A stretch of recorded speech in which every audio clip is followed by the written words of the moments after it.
السلام عليكم ورحمة الله.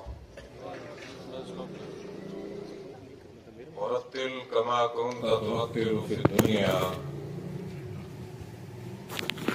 قرآن کے حافظ کو یہ کہا جائے گا مرتل پڑھو، ایسا پڑھو کما کنت ترتل فی الدنیا، ٹھہر ٹھہر کے سونا سونا کر کے پڑھو جیسے دنیا میں پڑھا کرتے تھے قرآن کریم۔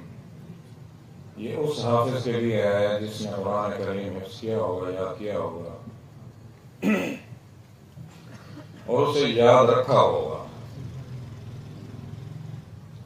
اور دوسری بات یہ ہے کہ قرآن کریم کا گھر میں موجود ہونا، رکھنا، یہ باعث برکت ہے، اس کی اپنی برکات ہیں۔ اگر گھر میں قرآن کریم موجود رہے گا، پڑھا رہے گا، پڑھیں گے نہیں تو ثواب نہیں ہوگا۔ جب اس کو پڑھیں گے، اس کا پڑھنا باعث ثواب ہے۔ آپ پڑھتے رہیں گے، ثواب ہوتا رہے گا، نجات نہیں ہوگی۔ جب اس پر عمل کریں گے تو نجات ہے۔ قرآن کریم کا رکھنا باعث برکت ہے، اس کا پڑھنا باعث ثواب ہے، اس پر عمل باعث نجات ہے۔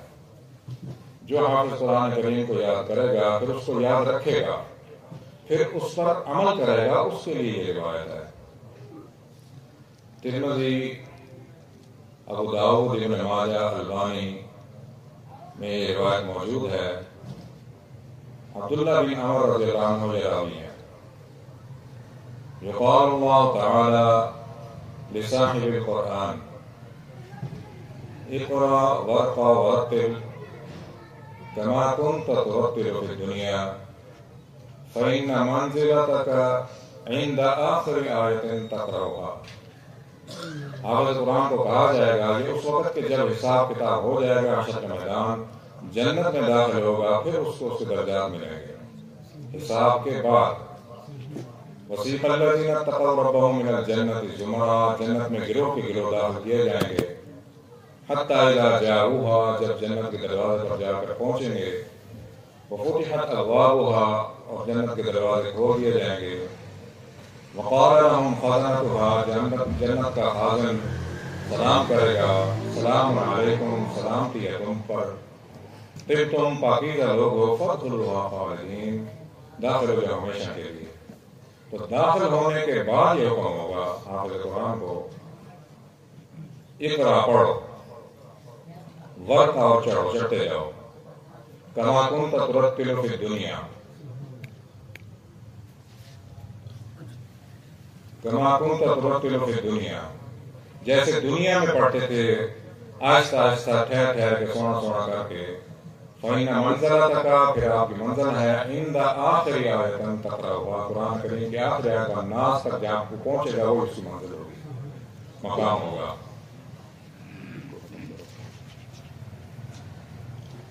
یہ اس کا مقام ہوگا۔ تو یہ اس حافظ کے لیے ہے جو پڑھے گا، یاد رکھے گا، عمل کرے گا۔ اور جلدی نہیں پڑھنا۔ ہمارے قرآن بچوں کو جلدی کی ترغیب دیتے ہیں، نہ بالکل سستی سے، نہ بہت تیز، میانہ روی سے پڑھنا ہے۔ اللہ کو میانہ روی ہر معاملے میں پسند ہے۔ جلدی جسے ہم کہتے ہیں جلد بازی، یہ شیطان کا کام ہے۔ تعجیل کار شیاطین بابا، یہ شیطان کا کام ہے، جلدی کرتا ہے۔ وہ کیوں جلدی کرتا ہے؟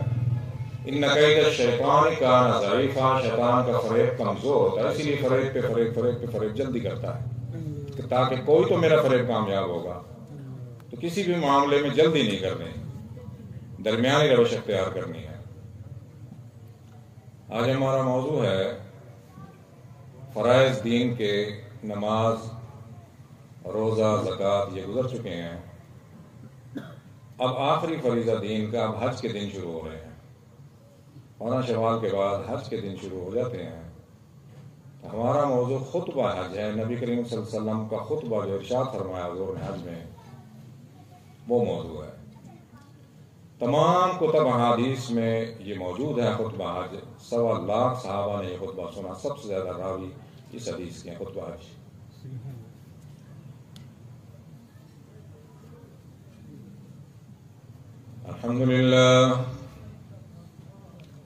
الحمدللہ رب العالمین، والصلاة والسلام على أشرف الأنبياء والمرسلين وعلى الملائكة المقربين وعلى عباد الله الصالحين. أما بعد، فأعوذ بالله السميع العليم من الشيطان الرجيم. بسم الله الرحمن الرحيم. إن أول بيت وضع للناس للذي ببكة مباركا وهدى للعالمين فيه آيات بينات مقام إبراهيم ومن دخله كان آمنا ولله على الناس حج البيت من استطاع إليه سبيلا. أما بعد، إن الصفا والمروة من شعائر الله، فمن حج البيت أو اعتمر فلا جناح عليه أن يطوف بهما، ومن تطوع خيرا فإن الله شاكر عليم. وقال النبي صلى الله عليه وسلم: فاعبدوا ربكم وصلوا خمسكم وصوموا شهركم وادوا زكاة أموالكم طيبة بها أنفسكم وحجوا بيت ربكم وأطيعوا ولاة أمركم تدخلوا جنته. صدق الله العلي العظيم وصدق رسوله النبي الكريم الأمين، ونحن على ذلك لمن الشاهدين والشاكرين، والحمد لله رب العالمین۔ حج فرض ہونے کے بعد 10 ذی الحج میں نبی کریم صلی اللہ علیہ وسلم نے ایک حج فرمایا۔ اس کے بعد 9 ذی الحج کو عرفات میں حضور نے خطبہ ارشاد فرمایا۔ اسے حجۃ الوداع کہا جاتا ہے۔ 9 ذی الحج کے بعد 12 ربیع الاول کو حضور دنیا سے تشریف لے گئے۔ 3 ماہ 3 دن دنیا میں رہے۔ 11 ہجری میں 12 ربیع الاول کو حضور دنیا سے تشریف لے گئے۔ 3 ماہ 3 دن حیات رہے۔ حج کی فرضیت کے بعد حضور نے ایک حج فرمایا 10 ذی الحج میں۔ حج آخر میں فرض ہوا۔ نبی کریم صلی اللہ علیہ وسلم 24 ذی القعدہ کو مدینہ منورہ سے روانہ ہوئے جمعرات کے روز۔ 4 ذی الحج کو مکہ مکرمہ اتوار کے روز حضور داخل ہوئے باب عبد مناف سے۔ اس وقت اس کا نام باب عبد مناف تھا، ابھی سے باب السلام کہا جاتا ہے۔ یہاں سے حضور داخل ہوئے، حضور نے عمرہ فرمایا۔ 8 ذی الحج کو حضور مینا میں پہنچے۔ 9 ذی الحج کو جمعہ کے دن حضور عرفات میں موجود تھے۔ حضور نے خطبہ ارشاد فرمایا۔ 1.25 لاکھ صحابہ اس میں موجود تھے۔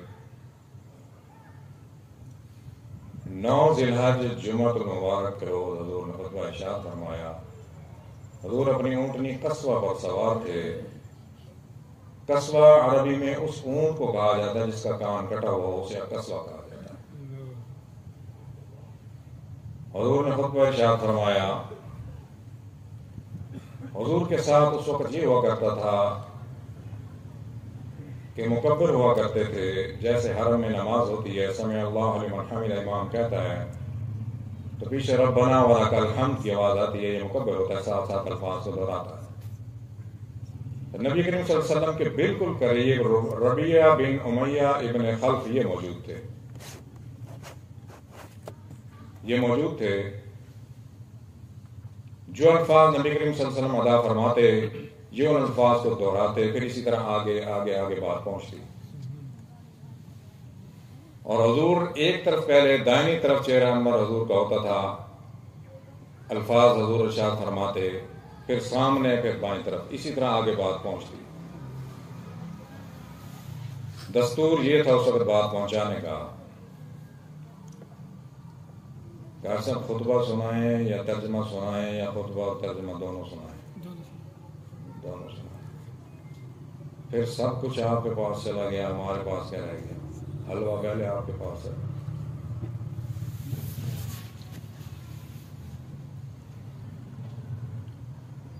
حضور صلی اللہ علیہ وسلم نے فرمایا یا ایھا الناس انی لا ارانی وإیاکم نجتمع فی هذه المجلس ابدا ان دماءکم واموالکم واعراضکم حرام علیکم کحرمت یومکم ھذا فی بلدکم ھذا فی شہرکم ھذا وستلقون ربکم فیسألکم عن اعمالکم الا فلا ترجعوا بعدی ضلالا یضرب بعضکم رکاب بعض الا کل شیء من امر الجاہلیۃ تحت قدمی موضوع ودماء الجاہلیۃ موضوعۃ وإن أول تقدم من دمائنا دماء ابن الربيعة ابن الحارث كان مسترضعا في بني سعد فقتله هذيل ورباء الجاهلية موضوع وأول رباء عدو من ربائنا ربا عباس بن عبد المطلب فإنه موضوع كله فاتقوا الله في النساء فإنكم أخذتموهن بأمان الله واستحللتم فروجهن بكلمة الله ولكم عليهن ألا يوطئن فروشكم وأذى تكرهونا فإن فعلن ذلك فاضربوهن ضربا غير مضرب ولهن عليكم رزقهن وكسوتهن بالمعروف وقد تركتم فيكم ما لم تزلوا بعده إن اعتصمتم به كتاب الله أيها الناس إنه لا نبي بعدي ولا أمة بعدكم ألا فاعبدوا ربكم وصلوا خمسكم وصوموا شهركم وأدوا زكاة أموالكم طيبة بها أنفسكم وحجوا بيت ربكم وأطيعوا ولاة أمركم تدخلوا جنته وأنتم تسألون عني فماذا أنتم قائلون قالوا نشهد أنك قد بلغت وأديت ونصحت فقال بإصبع السبابة يرفعها إلى السماء وينقطها إلى الناس اللهم اشهد اللهم اشهد اللهم اشهد ألا ليبلغ الشاهد الغائب فلعل بعد من يبلغني أن يكون أو أهله من بعد من سمع ألا لا فضل لعربي على عجمي ولا لعجمي على عربي ولا لأحمر على أسود ولا لأسود على أحمر إلا بالتقوى ألا كلكم من بني آدم وآدمكم من تراب صدق الله العلي العظيم وصدق رسوله النبي الكريم الأمين.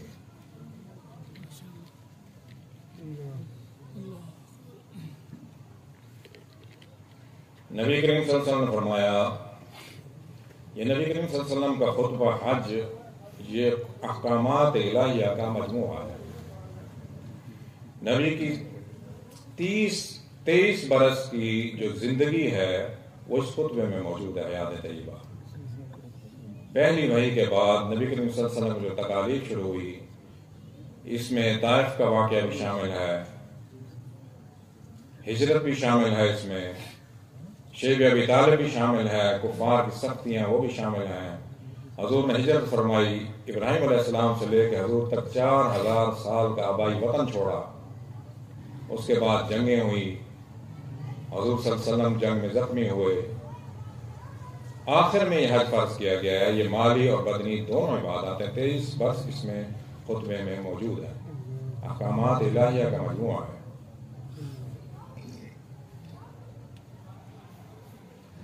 نبی کریم صلی اللہ علیہ وسلم نے فرمایا یا ایھا الناس، اے لوگو. جہاں ناس کا لفظ آ جائے وہاں بنی نوع انسان سب سے خطاب ہوتا ہے. یا ایھا الذین آمنوا جہاں آئے گا وہاں ایمان والے مخاطب ہوتے ہیں. یا ایھا الناس انی لا ارانی، میں دیکھ رہا ہوں. وإیاکم نجتمع فی ھذا المجلس ابدا، میں اور آپ دوبارہ یہاں جمع نہیں ہوں گے. یہ میں دیکھ رہا ہوں. اور جو تمہیں میں باتیں کہہ رہا ہوں ان پر آپ نے عمل کرنا ہے۔ پہلی بات حضور نے کیا فرمائی؟ ان دماءکم، تمہارے خون۔ کفار مکہ اسلام سے پہلے ایک دوسرے کا خون ایسی بات دیتے تھے، کوئی کسی کو قتل کر دیتا تھا، کوئی نظام کوئی قانون نہیں تھا، اور پھر خون کا بدلہ لینے کے لیے کچھ تو خون جاری رہتا تھا، قبیلے آپس میں لڑتے رہتے تھے۔ تو حضور نے فرمایا ان دماءکم، تمہارے خون، واموالکم، اور تمہارے مال۔ کوئی بھی کسی کا مال لوٹ لیتا تھا، اگر طاقتور آدمی کسی سے مال لیتا تھا تو واپس نہیں کرتا تھا۔ تو تمہارے خون، تمہارے مال، ان دماءکم یعنی تمہارے خون، تمہاری جانیں، واموالکم، تمہارے مال، اور اس کے بعد وآرادکم، تمہاری عزتیں۔ کسی کی عزت محفوظ نہیں تھی جاہلیت میں۔ حرام علیکم، یہ تم پر حرام ہے، ایک کی عزت دوسرے پر، ایک کا مال دوسرے پر، ایک کا خون دوسرے، حرام ہے، میں نے حرام کر دیا۔ کحرمت یومکم ھذا، جیسے اس روز کی حرمت ہے، یوم عرفہ 9 ذی الحجہ کی حرمت ہے، یہ حرمت والے دنوں میں شمار ہوتا ہے۔ فی بلدکم ھذا، اس شہر کی، مکہ المکرمہ کی، ببکۃ مبارکۃ وھدی للعالمین، یہ برکت والا شہر ہے اور تمام جہانوں کے لیے رحمت ہے۔ جس طرح اس شہر کی حرمت ہے، اسی طرح اور اس مہینے کی، فی شہرکم ھذا، ذی الحج زمانہ جاہلیت میں بھی عزت والا، حرمت والا مہینہ شمار ہوتا تھا۔ 4 ماہ حرمت کے ہوتے تھے جس میں قتل و غارت کفار مکہ بھی نہیں کیا کرتے تھے، ذی القعدہ، ذی الحج، محرم اور رجب، یہ پہلے سے حرمت کا مہینہ تھا حج کا۔ تو جیسے اس شہر کی، اس دن کی، اس مہینے کی حرمت ہے، اسی طرح ایک دوسرے کا مال تمہارے پر حرام ہے۔ وَسَتَلْقَوْنَ رَبَّكُمْ، تمہاری اپنے رب سے ملاقات ہونی ہے۔ وَيَسْأَلُكُمْ عَنْ أَعْمَالِكُمْ، تمہارے سے تمہارے اعمال کے بارے میں پوچھا جائے گا، سوال ہوگا، تمہاری ایک دن اپنے رب سے ملاقات ہونی ہے۔ فَسُبْحَانَ الَّذِي بِيَدِهِ مَلَكُوتُ، پاک ہے وہ ذات جس کے ہاتھ میں ملکوت، تمام بادشاہتیں زمین و آسمانوں کی اسی کے ہاتھ میں، اللہ تعالیٰ کے ہاتھ میں ہے۔ کل شیء، ہر چیز اس کے ہاتھ میں، اللہ کے ہاتھ میں ہے۔ وَإِلَيْهِ تُرْجَعُونَ، ہمیں اسی کی طرف لوٹ کر جانا ہے۔ حضور نے فرمایا کہ تمہاری ایک دن اپنے رب سے ملاقات ہونی ہے اور تم سے تمہارے اعمال کے بارے میں پوچھا جائے گا۔ حضور نے فرمایا کوئی شخص اپنی جگہ سے اس وقت تک نہیں ہل سکے گا جب تک 5 سوالوں میں جواب نہیں دے دے گا۔ پہلا سوال یہ ہوگا کہ میں نے جوانی دی تھی کہاں گزاری؟ دوسرا سوال یہ ہوگا کہ مال کیسے حاصل کیا؟ اللہ تعالیٰ کے بتائے ہوئے قواعد اور ضوابط کے مطابق حلال اور جائز مال ہو، کوئی ممانعت نہیں۔ یہ سوال ہوگا کیسے حاصل کیا، اور پھر اسے خرچ کہاں کیا، اور پھر سوال ہوگا کہ علم کیسے حاصل کیا اور اسے خرچ کہاں کیا، استعمال کہاں کیا۔ جب تک یہ سوال، ان سوالوں کے جواب نہیں دے سکے گا، اپنی جگہ سے نہیں ہلے گا۔ حضور نے فرمایا وَأَسْأَلُكُمْ عَنْ أَعْمَالِكُمْ الا کل شیء من امر الجاہلیت، جاہلیت کی ہر چیز تحت قدمی موزون، حضور نے فرمایا میں نے آج اپنے قدموں کے نیچے رون دیے، ختم کر دیے۔ جاہلیت کی تمام چیزیں ختم ہو گئی، جو اس وقت کے رسوم و رواج تھے، بت پرستی تھی ان کی، لات و منات عزا کی پوجا کرتے تھے، کعبے کا جس طرح طواف کرتے تھے، حج پہلے بھی کرتے تھے، یہ میں نے ساری اپنے قدموں کے نیچے رون دی۔ وَدِمَاءُ الْجَاهِلِيَّةِ مَوْزُونٌ، اور میں نے جاہلیت کے تمام خون قتل معاف کر دیے تاکہ میرے بعد کچھ تو خون نہ ہوتی رہے، میں نے معاف کر دیے۔ وَإِنَّ أَوَّلَ عَدُوٍ مِّن دِمَائِنَا، سب سے پہلے میں نے خون اپنا معاف کیا ہے۔ دماء بن ربیعہ بن الحارث، حضور کے چچا تھے، عبد المطلب کے سب سے بڑے بیٹے تھے حارث، جو ان کی زندگی میں ہی دنیا سے چلے گئے تھے، عبد المطلب کی زندگی میں۔ ان کے بیٹے تھے، جیسے عرب میں رواج تھا، حضور بنو سعد میں رہے، طائف سے آگے قبیلہ بنو سعد، حلیمہ سعدیہ اس قبیلے کی تھی، تو بچوں کو لے جاتے تھے، دودھ پلاتے تھے۔ تو اسی طرح عبد المطلب کے جو بڑے بیٹے تھے حارث، ان کا بچہ بھی وہیں تھا۔ بنو سعد سے آگے قبیلہ ہے، فقتلہ حذیل، حذیل نے اس قتل کر دیا اس بچے کو۔ تو میں نے اس کا خون معاف کر دیا. سب سے پہلے اپنے گھر سے انہوں نے ابتدا فرمائی, اپنے چچا زاد بھائی کا خون معاف کیا. حذیل قبیلے کا ایک بت تھا, سوا اس کا نام تھا بت کا. 8 ہجری میں جب مکہ فتح ہوا تو حضور نے عمر ابن العاص کو بھیجا وہ بت گرانے کے لیے. سوا نوح علیہ السلام کی قوم کے 5 بڑے بت تھے, ود, سوا, یغوث, یعوق, نصر. جو نوح علیہ السلام کے دور کا سوا تھا وہ طوفان نوح میں غرق ہو گیا, ختم ہو گیا. نوح علیہ السلام دعا فرمائی تھی, رب لا تذر علی الارض من الکافرین دیارا, اے اللہ روئے زمین پہ کافروں کا ایک گھر نہ چھوڑنا. جب گھر کوئی نہیں رہا تو بت بھی کوئی نہیں رہا. وہی لوگ بچے جو نوح علیہ السلام کی کشتی میں سوار ہوئے. ان کا اپنا بیٹا جو تھا جو نافرمان تھا وہ بھی غرق ہو گیا, ختم ہو گیا.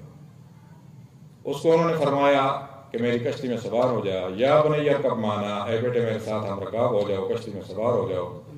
ولا تکن مع الکافرین, کافروں کے ساتھ نہ رہو. بیٹے نے کیا جواب دیا, قال اصحابی الی جبل, میں چڑھ جاؤں گا پہاڑ کے اوپر, یعصمونی من الماء, مجھے بچا لے گا پانی میں.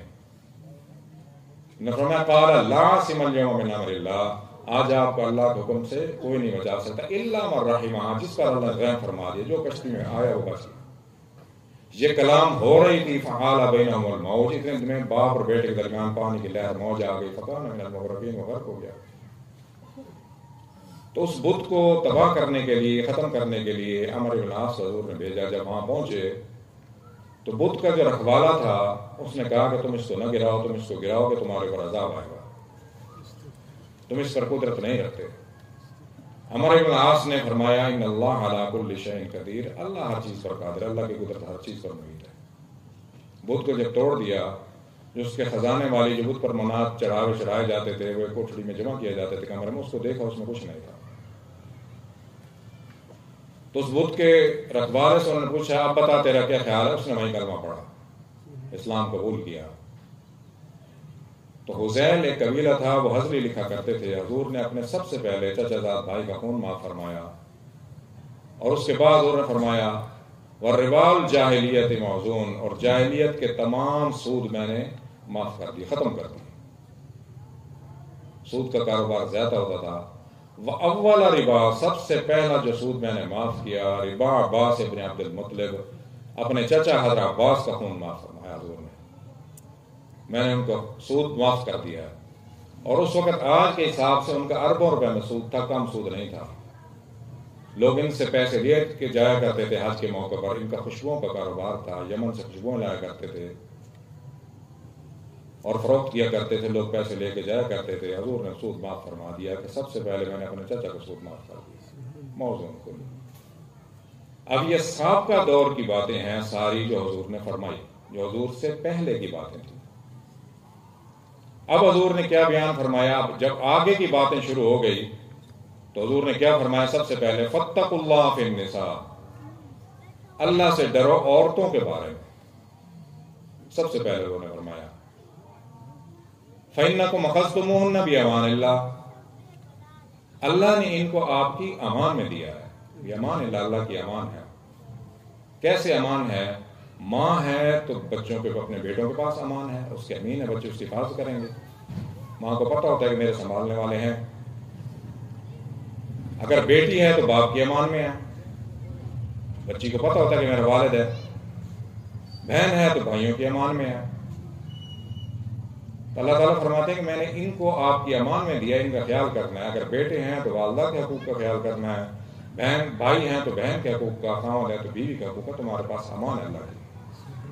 امان کس لیے ہیں؟ اللہ تعالیٰ نے فرمایا الرجال قوامون علی النساء, ہم نے عورتوں کو کی بنسبت مردوں کو طاقتور بنایا. کہیں بھی دیکھیں میل ہمیشہ طاقتور ہوتا ہے میل کی نسبت, ہم نے طاقتور بنایا. اسی لیے بما فضل اللہ بعضکم علی بعض, ہم بعض کو بعض فوقیت دیتے ہیں, ان کو طاقت بنایا, ان کو اپنی خصوصیات دی, مردوں کو عورتوں کی اپنی خصوصیات ہیں. تو اسی لیے آپ کی امان میں ہے, آپ نے ان کا خیال رکھنا ہے. فَإِنَّكُمْ أَخَذْتُمُوهُنَّ بِأَمَانِ اللَّهِ وَاسْتَحْلَلْتُمْ فُرُوجَهُنَّ بِكَلِمَةِ اللَّهِ, ہم نے ان کو حلال کیا ہے کلمۃ اللہ, اللہ کے کلمے کے ساتھ. وہی بھائی اپنی بہن کی حفاظت کے لیے مارنے پر تیار ہو جاتے ہیں، وہی بھائی 3 کلمے پڑھنے کے بعد اپنی بہن کو اپنے ہاتھوں سے رخصت کرتے ہیں۔ حضور نے فرمایا بکلمۃ اللہ، کلمہ طیبہ جو ہے اس نے ان کو آپ کے لیے حلال کیا۔ اب حلال کرنے کے بعد تمہارے حق ان کے اوپر کیا ہے؟ وَلَكُمْ عَلَيْهِنَّ، تمہارا حق تمہاری بیویوں کے اوپر یہ ہے، عورتوں کے اوپر، اللہ یوطئن فروشکم بحد تکرہون، تمہاری عدم موجودگی میں وہ تمہارے خواہش کے، تمہاری مرضی کے ساتھ اپنی مرضی کو شامل کریں، تکرہون، جن لوگوں سے آپ کراہت کرتے ہیں، گھر میں آنا پسند نہیں کرتے، تو آپ کی عورتوں کو بھی چاہیے کہ وہ بھی پسند نہ کریں ان کو، یہ آپ کا حق ہے ان پر، اور ان کو بھلے طریقے سے سمجھائیں، شور ڈالنے کی ضرورت نہیں ہوتی، روک ڈالنے کی ضرورت نہیں ہوتی، ہمہ وقت ہر ایک کی بات صحیح نہیں ہوتی، اگر اس کی بات صحیح ہے تو سمجھ لیں، مان لیں، نہیں تو اپنی بات سمجھائیں ان کو، لیکن عورتوں پر آپ کا حق ہے کہ اپنی پسند کو آپ کی پسند کے ساتھ شامل کریں۔ اب عورتوں کا آپ کے اوپر حق کیا ہے؟ وَلَهُنَّ عَلَيْكُمْ، اب تمہاری عورتوں کا تمہارے اوپر حق یہ ہے، رزقهن، تو ان کا کھانا، طعام، رزق، وکسوتهن، اور کپڑا، لباس، بالمعروف، ان کو اچھے طریقے سے دیں، جو آپ کو اللہ نے جتنی استطاعت دی ہے، لباس اچھا خود بھی پہنے، ان کو بھی اچھا لباس پہنا، یہ ان کا حق ہے آپ کے اوپر، اچھے طریقے سے، کھانا خود بھی اچھا کھائیں، جتنی آپ کو اللہ نے وسعت دی ان کو بھی اچھا کھانا کھلائیں، خود باہر جا کے اچھے کھانے کھا کے آ جائیں، وہ گھر میں بیٹھ ہوں، یہ نہیں ہے، ان کے لیے بھی کھانا لے کے آئیں، گھر میں اچھا کھانا بنائیں، ان کا حق ہے۔ وَقَدْ تَرَكْتُمْ فِيكُمْ، میں تمہارے اندر کیا چھوڑ کے جا رہا ہوں، مَا لَمْ تَزِلُّوا، میرا ترکہ یہ ہے، اِنْ اعْتَصَمْتُمْ بِهِ کتاب اللہ، اِنْ اعْتَصَمْتُمْ، اگر اعتصام پکڑ کے تھام کے رکھو گے اللہ کی کتاب کو، یہ میں تمہارے اندر چھوڑ کے جا رہا ہوں، اگر یہ تھام کے رکھو گے تو تم گمراہ نہیں ہوگے، مَا لَمْ تَزِلُّوا، تم کبھی گمراہ نہیں ہو سکتے، اِنْ اعْتَصَمْتُمْ بِهِ کتاب اللہ، اللہ تعالیٰ نے فرمایا وَاعْتَصِمُوا بِحَبْلِ اللَّهِ، اعتصام پکڑ کے رکھو اللہ کی رسی کو، اللہ نے آسمان سے رسی لٹکائی ہوئی ہے جس کو ہم نے پکڑ کے رکھنا ہے، وَلَا تَفَرَّقُوا، تفرقے میں نہ پڑو، تو حضور نے یہی فرمایا اِنْ اعْتَصَمْتُمْ بِهِ کتاب اللہ، جو اللہ نے آسمان سے نازل فرمائی ہے، کتاب نازل فرمائی ہے، اللہ تعالیٰ نے فرمایا اِنَّا نَحْنُ نَزَّلْنَا الذِّكْرَ وَإِنَّا لَهُ لَحَافِظُونَ، اس کو ہم نے نازل فرمایا اور ہم اس کے محافظ ہیں، اور ہمارے لیے کیا ہے، وَنُنَزِّلُ، ہم نے نازل فرمایا اس قرآن کو، مَا هُوَ شِفَاءٌ وَرَحْمَةٌ لِّلْمُؤْمِنِينَ، اس میں شفا بھی ہے، رحمت بھی ہے، اسی قرآن کو آپ نے تھام کے رکھنا ہے، تم گمراہ نہیں ہوگے۔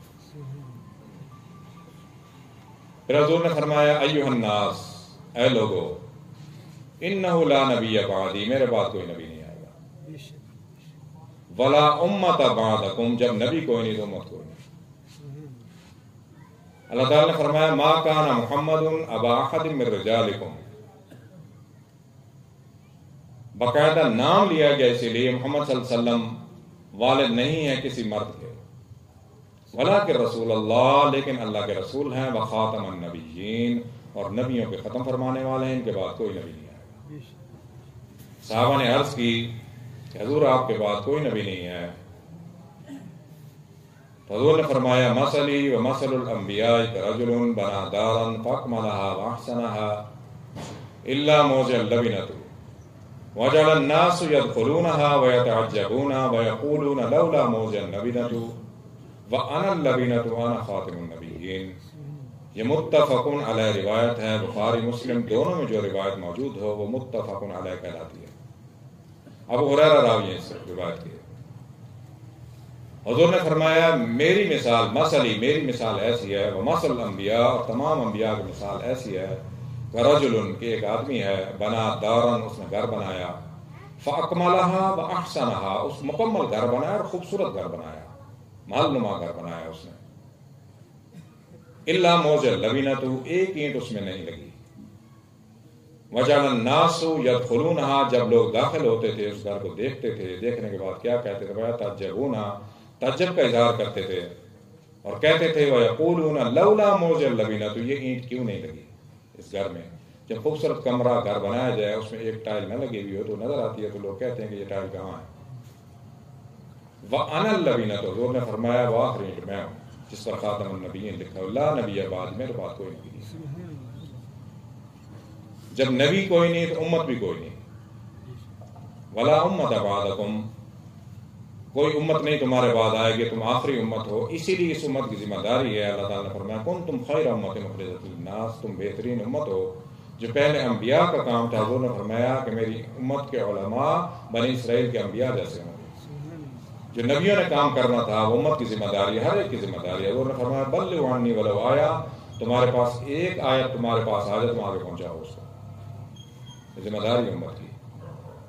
خیر امت اخرجت للناس تأمرون بالمعروف، نیکی کا حکم کرو، وتنہون عن المنکر، اور برائی سے روکو، خود بھی روکو، نیکی خود بھی کرو، حضور نے فرمایا۔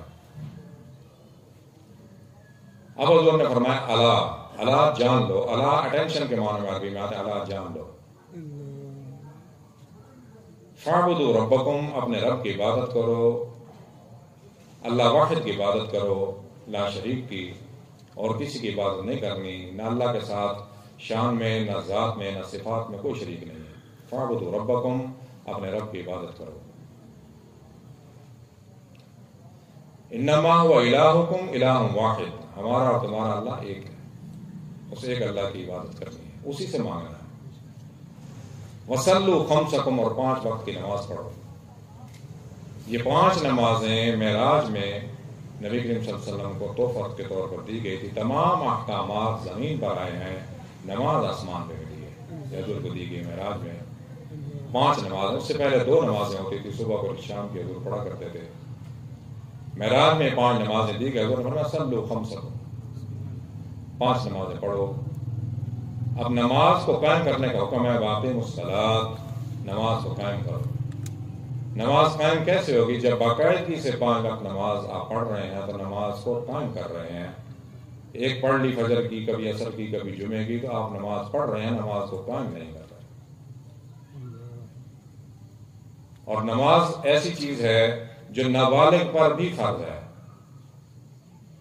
روزہ بالغ پر فرض ہے، زکوٰۃ بالغ پر فرض ہے، حج بالغ پر فرض ہے۔ نماز واحد ہے جو نابالغ پر 10 برس کا بچہ ہو جائے اس پر نماز فرض ہے۔ اور نماز میں تخفیف آسانی رکھی گئی ہے، کھڑے ہو کر نہیں پڑھ سکتے تو بیٹھ کر پڑھیں، لیٹ کر پڑھیں، سفر میں آدھی نماز رکھی گئی ہے۔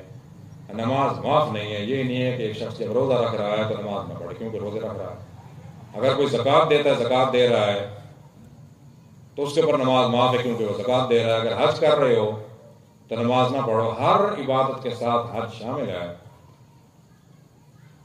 صلوا خمسکم وصوموا شہرکم، اور پورے مہینے کے جب تمہیں مہینہ مل جائے رمضان مبارک کا، شہر رمضان الذی انزل فیہ القرآن، اس رمضان مبارک میں ہم نے قرآن کو نازل کیا، ھدی للناس، جو ہدایت ہے لوگوں کے لیے، وبینات من الہدی، اس میں ہدایت کی نشانی ہے، والفرقان، اور فرق کرتا ہے حق و باطل میں۔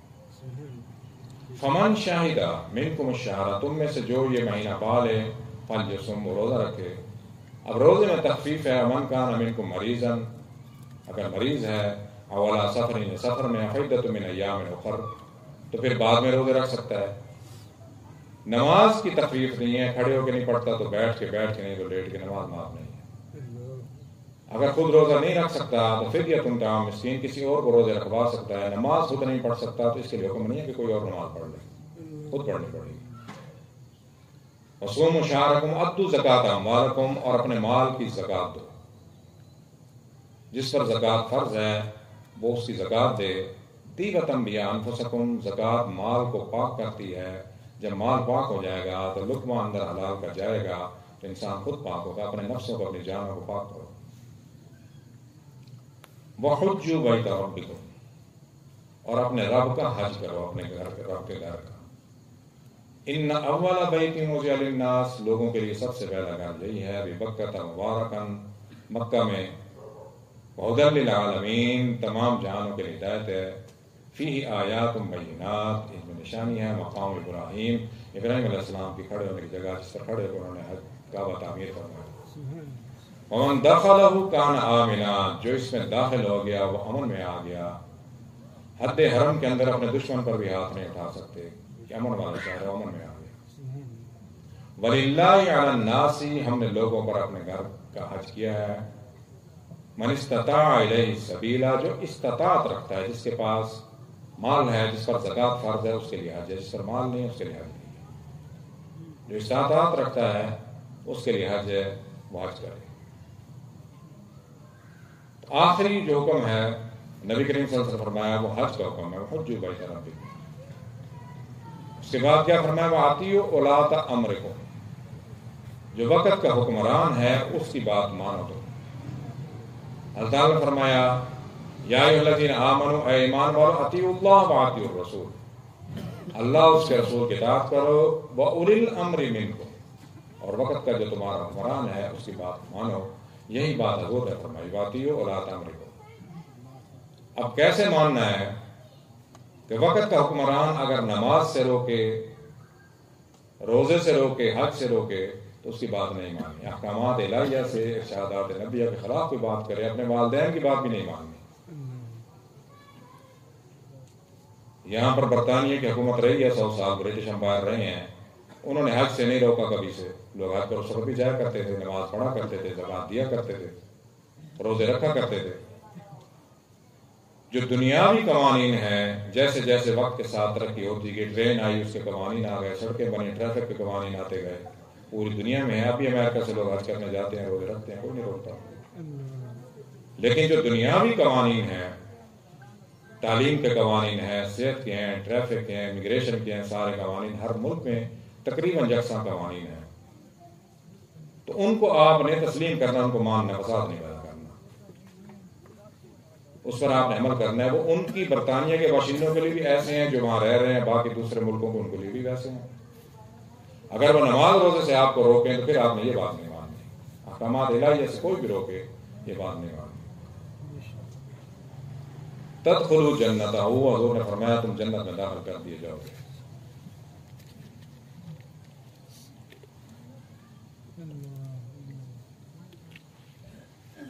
اب جو بات حضور نے فرمائی سب سے بڑی بات، وَأَنْتُمْ تُسْأَلُونَ عَنِّی، تم سے میرے بارے میں پوچھا جائے گا، فَمَاذَا أَنْتُمْ قَائِلُونَ، پھر تم کیا جواب دو گے، کیا بتاؤ گے۔ 23 برس حضور نے اپنا گھر، اپنے جان، مال سب کچھ قربان کیا، صحابہ نے قربان کیا، للفقراء المہاجرین الذین اخرجوا من دیارہم، جنگیں لڑی۔ 23 برس کے بعد اب حضور فرما رہے ہیں پورا قرآن مکمل ہو گیا، فرما رہے ہیں کہ میرے بارے میں پوچھا جائے گا، پھر تم کیا جواب دو گے۔ اب صحابہ نے بیک زبان یہ جواب دیا، دائیں طرف سے بھی، سامنے والوں نے بھی، بائیں طرف سے بھی۔ قالوا نشہد انک قد بلغت الرسالۃ وادیت الامانۃ ونصحت الامۃ وکشفت الغمۃ۔ صحابہ نے جواب دیا، انا نشہد، ہم گواہ ہیں، انک قد بلغت الرسالۃ، حضور کو حکم ہوا تو یا رسول بلغ ما انزل الیک من ربک، اے نبی جو آپ کو ہم نے دیا وہ تبلیغ کر دو، پہنچا دو لوگوں تک۔ تو اس کا جواب صحابہ نے دیا، انک قد بلغت الرسالۃ، آپ نے رسالت حق ادا کر دیا، اللہ کا پیغام قرآن ہم تک پہنچا دیا۔ وادیت الامانۃ، یہ قرآن جو امانت تھی، دین امانت تھی، وہ آپ نے ہمیں پہنچا دی ہے ہمارے پاس۔ ونصحت الامۃ، اور امت کے لیے نصیحت کی تمام باتیں وہ ہم تک پہنچا دی ہیں آپ نے، کوئی ایسی بات نہیں نصیحت کی جو ہمیں نہ چھوڑی ہو۔ احکامات الہیہ کی، حقوق اللہ کی، حقوق العباد کی، تمام حقوق کی کوئی بات ایسی نہیں جو آپ نے ہم تک نہیں پہنچائی۔ وکشفت الغمہ، اور گمراہی کے تمام راستے ہمیں بتا دیے، وہ بھی ہمیں ہمارے اوپر آشکار آپ نے فرما دیے، کھول دیے، اب ہم گمراہ بھی نہیں ہو سکتے، کوئی ہمیں گمراہ نہیں کر سکتا۔ تو پھر حضور نے انگشت شہادت جسے ہم کہتے ہیں، اسے عربی میں سبابہ کہا جاتا ہے، تو حضور نے انگلی اٹھائی آسمان کی طرف۔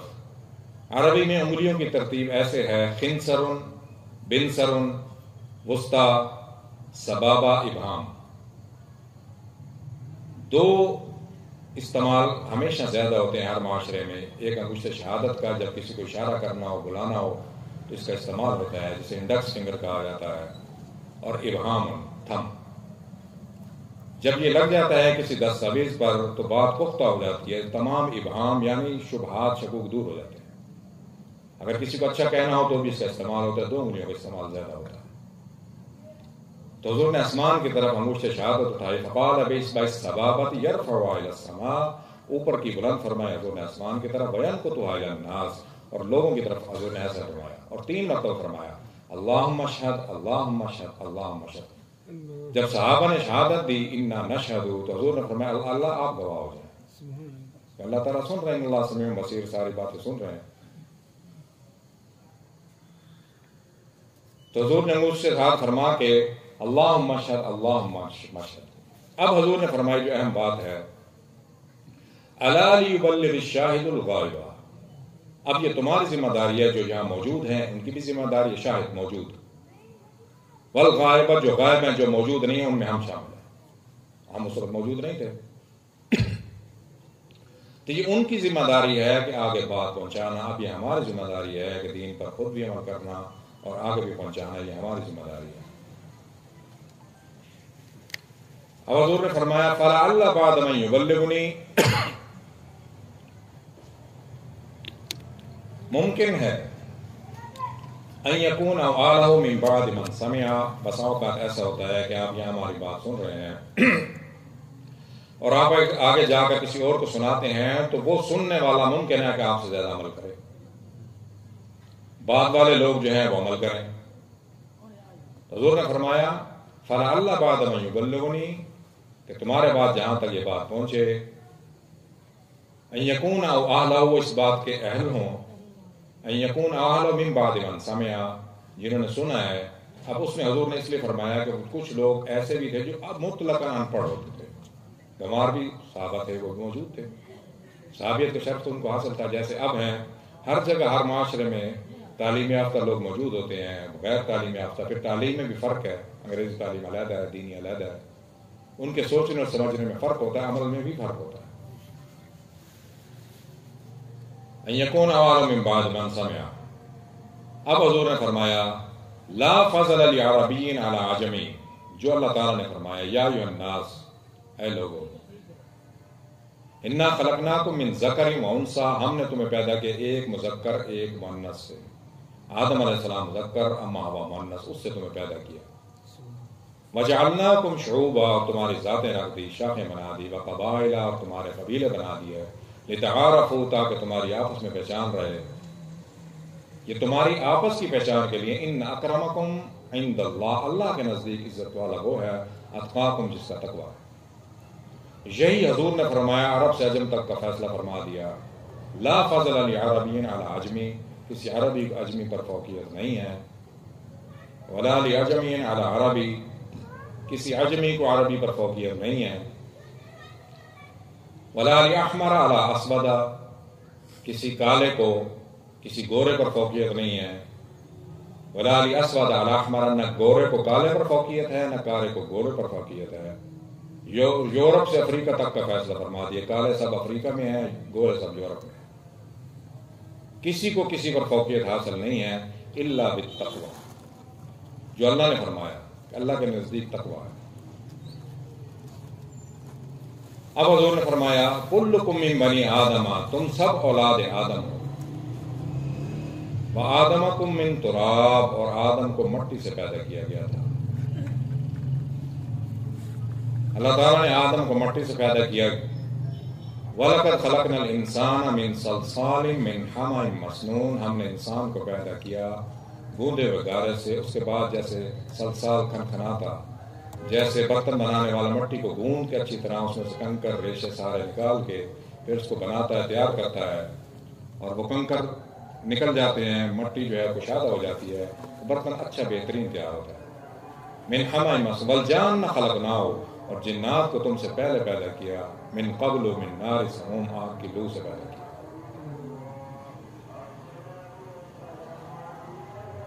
آدم علیہ السلام کو مٹی سے پیدا کیا، جنات کو آگ سے پیدا کیا۔ اب اصل بات جو سمجھنے کی ہے کہ پیدا انسان کو کس لیے کیا، حاصل کلام ساری گفتگو کا کیا ہے، جو حضور نے آخر میں فرمایا وآدمکم من تراب، آدم کو مٹی سے بنا دیا، جنات کو آگ سے، پیدا کس لیے کہ انسان کو بغیر مقصد کے کوئی چیز پیدا نہیں کی جاتی۔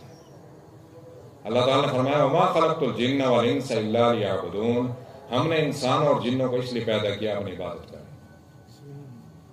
ہم نے پیدا کیا اس کے تمام لوازمات، ہیرا، چاندی، سونا، پلاٹینیم، یورینیم، مٹی سے پیدا کیا، وہ بھی مٹی سے پیدا کی، اس کی خوراک پوشاک بھی مٹی سے پیدا کی، پھل پھول ہر چیز مٹی سے پیدا کی، اس کے لوازمات سارے مٹی سے پیدا کیے، لوہا بھی سونا بھی۔ لیکن انسان کو کس لیے پیدا کیا؟ وما خلقت الجن والانس الا لیعبدون، اپنی عبادت کے لیے پیدا کیا، اور یہ بھی بتا دیا ان الشیطان لکم عدو، تمہارا دشمن شیطان ہے، اس کی بھی نشاندہی اللہ نے فرما دی، فاتخذوه عدوا، تم بھی اس کو دشمن ہی سمجھو۔ وَإِذْ قُلْنَا لِلْمَلَائِكَةِ اسْجُدُوا لِآدَمَ، جب ہم نے کہا فرشتوں کو کہ سجدہ کرو آدم کو، فسجدوا، سب نے سجدہ کیا، الا ابلیس، ما سوائے ابلیس کہ کان من الجن، یہ جنات میں سے تھا، ففسق عن امر ربی، اس نے امر رب کی نافرمانی کی، یہ تمہارا دشمن ہے، اس کی بھی نشاندہی اللہ نے فرما دی۔ منہا خلقناکم، ہم نے تمہیں اسی مٹی سے پیدا کیا، وفیہا نعیدکم، اور تمہیں اسی مٹی میں دوبارہ لے کے جائیں گے، ومنہا نخرجکم تارۃ اخری، اور قیامت والے دن تمہیں دوبارہ اسی مٹی سے پیدا کریں گے، کھڑا کریں گے۔ انسان کو اللہ نے اپنی بندگی کے لیے، عبادت کے لیے پیدا کیا ہے، اور ایک چیز کا خیال رکھیں، جو ہمارے پیش رو تھے، علماء تھے، اولیاء تھے، ہمارے اجداد تھے، تلک امت، اللہ نے فرمایا قد خلت، وہ ایک لوگ تھے، ایک امت تھی جو چلے گئے، ہم سے پہلے ہمارے آباء و اجداد چلے گئے دنیا سے، وَلَكُمْ مَا كَسَبْتُمْ، جو انہوں نے کیا اپنے لیے کیا، جو تم کرو گے اپنے لیے کرو گے، لہا ما کسبت، جو انہوں نے کیا اپنے لیے کیا، وَلَكُمْ مَا كَسَبْتُمْ، جو تم کرو گے اپنا کرو گے، وَلَا تُسْأَلُونَ عَمَّا كَانُوا يَعْمَلُونَ، تم سے یہ نہیں پوچھا جائے گا ابا جی کیا کرتے تھے، باپ سے دادے کا، وَلَا مَوْلُودٌ وَجَازٌ عَنْ وَالِدِهِ شَيْئًا، بیٹے سے باپ کا سوال نہیں ہوگا، باپ سے بیٹے کا سوال نہیں ہوگا، ہم سے یہ نہیں پوچھا جائے گا کہ پہلے والے کیا کر کے گئے تھے، ہم سے ہمارے بارے میں پوچھا جائے گا، تو جو پوچھا جانا ہے اس کی تیاری کریں، اپنی تیاری کریں۔ سب سے اہم بات یہی ہے کہ اپنے لیے فکر کریں اور کریں، اور آخرت کی تیاری کریں، اور سب سے اہم چیز آخرت کے لیے نماز ہے۔ سب سے پہلے قیامت والے دن نماز کا سوال ہوگا، روز محشر جہاں گداز بود، اولین پرسش نماز بود۔ تو اللہ تعالیٰ ہمیں اپنے احکامات پر، اپنے حبیب کی سنت پر، قرآن کریم پر عمل کرنے کی توفیق عطا فرمائے۔ وآخر دعوانا الحمدللہ۔